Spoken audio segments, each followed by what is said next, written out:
Beauté sous abonnement. Qui paie le prix de la rencontre? Dans le monde, 86% des interventions esthétiques sont réalisées sur les femmes. Chirurgie des paupières, liposuction, augmentation mammaire, injection.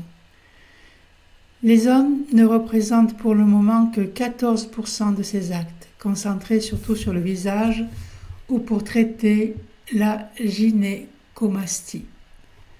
Les pays les plus concernés sont les États-Unis, 6 millions d'interventions suivies du Brésil, 3 millions. Et la tendance est à la hausse, même chez les hommes. Mais derrière ces chiffres se cache une réalité intime. Le corps féminin est devenu un curriculum affectif, un CV sentimental. Un passeport esthétique supposé garantir l'accès à l'amour, au regard, à la considération. Une asymétrie du regard. Les femmes se représentent, les hommes regardent. Les femmes se retouchent, les hommes sélectionnent. Le corps féminin est scruté, corrigé, épilé, médicalisé, pendant que le corps masculin vieillit tranquillement, devient distingué, reste encore hors du champ de la retouche. Mais cela ne va pas durer.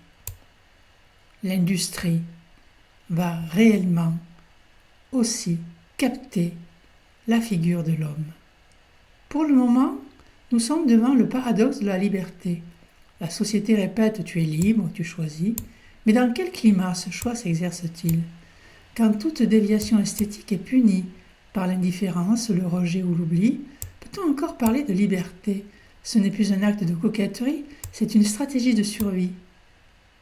En consultation, ce sont souvent des femmes épuisées qui parlent épuisées de ne jamais se sentir assez jeunes, assez désirables, assez légères.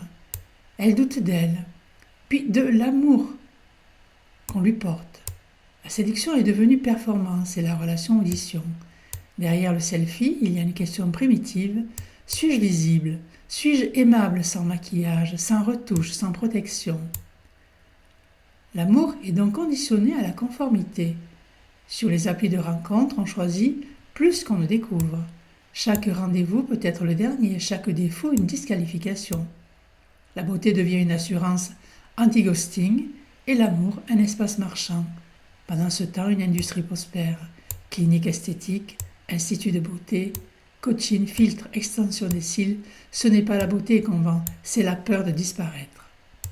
Et si on posait la vraie question, pourquoi l'amour, ce lieu supposé inconditionnel, exige-t-il autant de corrections préalables? Pourquoi les femmes paient-elles de leur chair, de leur santé, de leur confiance? Pourquoi avoir le droit d'être regardée? Une femme qui s'aime telle qu'elle est, c'est une cliente en moins.